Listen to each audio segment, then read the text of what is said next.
Hey, Nyjalik. You've been on campus for what, about 10, 11 months or so now. Just what have been some of the biggest things that you've learned, over the course of, since you got to Miami, and especially since like the season began?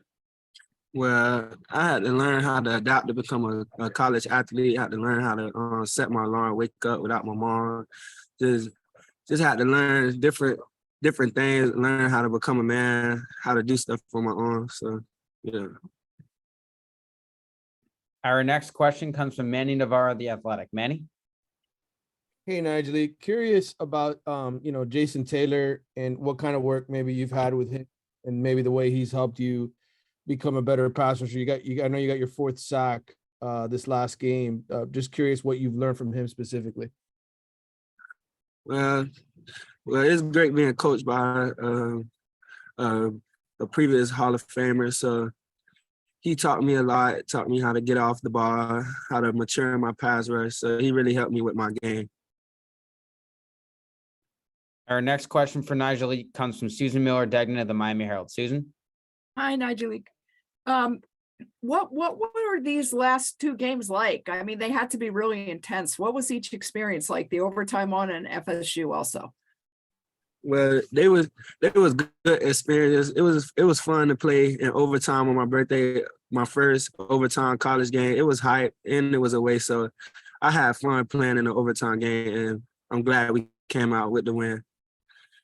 And the Florida State game, it was hype. That was the packest crowd I ever seen in a Hard Rock. So when I first ran out, it was like, oh, I'm finally here. And that was my first night game. So it was a cool experience to play at night in a packed Hard Rock Stadium against our rivals.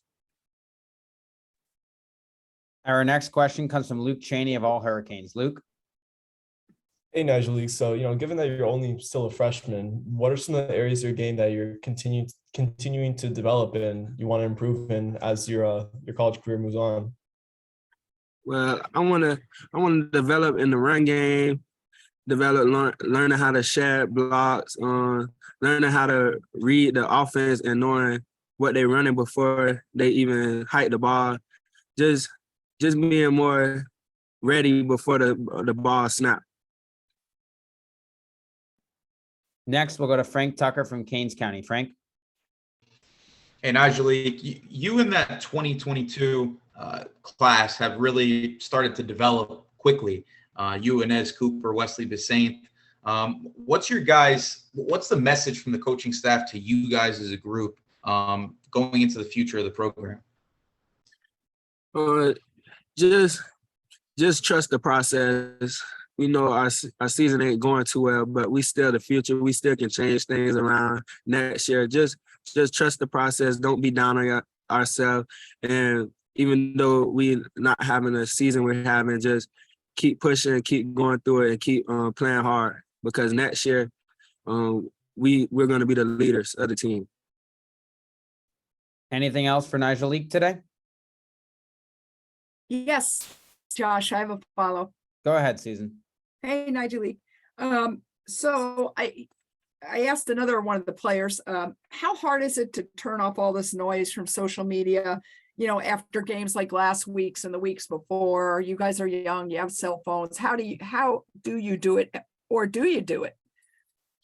Well, I don't be on social media like that, so I don't really feed into all the negative things people say, and negative stuff really is like a fuse to me. So when I hear negative things, that just help me go back in the lab, get better, and work on what I need to work on.